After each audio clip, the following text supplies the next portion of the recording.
te whaatalo whātu I lau whaafonga anga I le nei fo I tai au mā lole fo lau, alo mai o Talala Radio Samoa. E leo whai ngō fie I le toa tele o tangata tutongi mō kesi, le alo I lunga o le tau e tutongi mō tului pe a le whaia pe meni, le awa tu I lunga I le tasi tesi tolu pasene. O se mawalunga tele lea talo mai mati o le lua afe lua se fulu, ma e tusa mali se fulu I va afe, lima se launo no ngā tupe o pasi aso, sa te tauona tutongi ai, beita ai ele I tutongi a lava. Tala le One News, o le toa tele wa whaali ai le popole, ma o tangata fo I o lea sa whaatau o lato whale motu I le taimel koviti, o leo wato e tau fetu una ino no ngā tupe, ona o le mawalu lungo tului. E iei nisi o tangata mai atunu mamau o whaalia e sili ai le toi foi, I atunu una o mai ai ona watau ngata tele mō kesi, whaapele tele o pili tutongi. Ai mai se tasi o tangata fau ua whaamawina I tusa man se fulu tasi tesi 5% tangata o lo onofo ai tā lafu. I peimeni o mō kesi ma o tului fo I o lo o tutongi I le taimi nei, ua whai lava si mawalulunga whaatusa tusa I isi tausanga walu. A o fesoasoani ai le mawalulunga o tului I le tautau fuel inflation, e le o whai ngō fie I le toa tele o tangata New Zealand. O le vai aso fau leo lo o whaatali ai fo I le whale tupe tutono po le Reserve Bank e whaailoa mai ai le isi ana whaai unga I le tau o tului tutongi.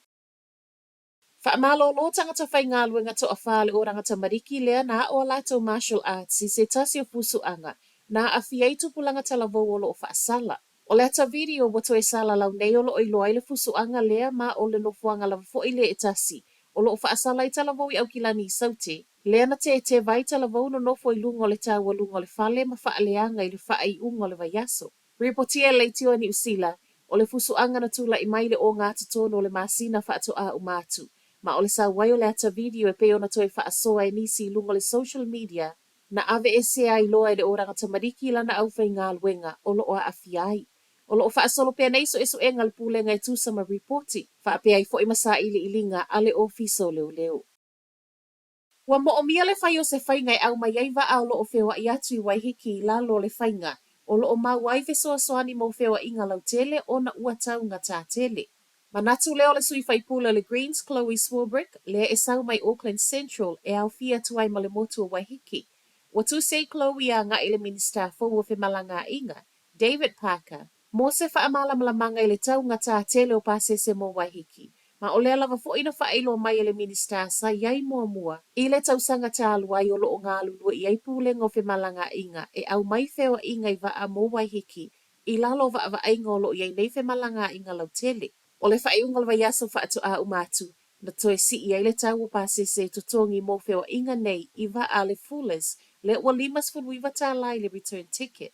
Mai a Chloe, ua taunga tā tele le 5 tā lai, ma ua mo o mia I le whai ele malo o se suinga. E lo o te le se fesoasoani mo whaala potopotonga nei e tā ua food rescue charities, ma ua wala au mai ai mo se fesoasoani. O le aso nafina ma wailava no o sui o whaala potopotonga nei e whono ma sui whai pule, ma whaaleo I aitu o lo popole ai ele ngata o le telo mea ai mau. Wata tau ona whaamalo sia se system e whaamau ma ripoti ai le whaatau ngā o mea ai. Ai whaapea ai wa mo o mia se isi fesoasoani tupe e whaatupe le au nanga. Mo le mau o le Fair Food Rescue I se sifo au kilani, o aso umai tau nu atu ai le loli lua tōne o mea ai mai supermarketi. Ma le au whai whaatoanga, ma o mea ai fo inei, o lo o toe whaasoa atu I isi charities ese e 5 se fulu, la tau te toe whaasoa I nā tui tua le community. O se au whainga I tusa ma le 2 miliona mea ai tutono o le tausanga I tā se maua mai ai. Ewi I lea, e leo mawhai ai lava. O na whaafeiloa ia le te leo le mana o mai tangata, ma ua mo o mi ai e whaala potopotonga nei, le se 2 miliona e whaawa wai peo na ngā lulue. O le paketi e le malo le tausanga nei na sawai, ua whaititia fesoasoani tupe mo whaala potopotonga o lo I lalo le food support sector. Matala whaaiu, e le o se asi o sio malo si tele, a o lea na alu lava ma ave nisi o apo le tau walunga le whale o le ainga I Clyde, I le o ngā tutono o tāko ananafi. Reporti mai leo ma le ofisa o tina I mua tau nu atu, e le ngata ua whaaleanga ina le tau walunga o le whale o le ainga.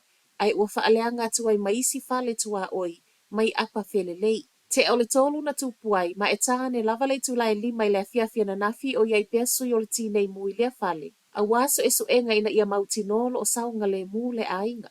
Le isa isi na whaamanu alia e tusa ma reporti, ma ese mai le whale na whaalea ngaina o lea fo ina motu siai ma le ele tise i le tele o vaenga o le taulanga. Tala na o le nei tae au, manuia le aso.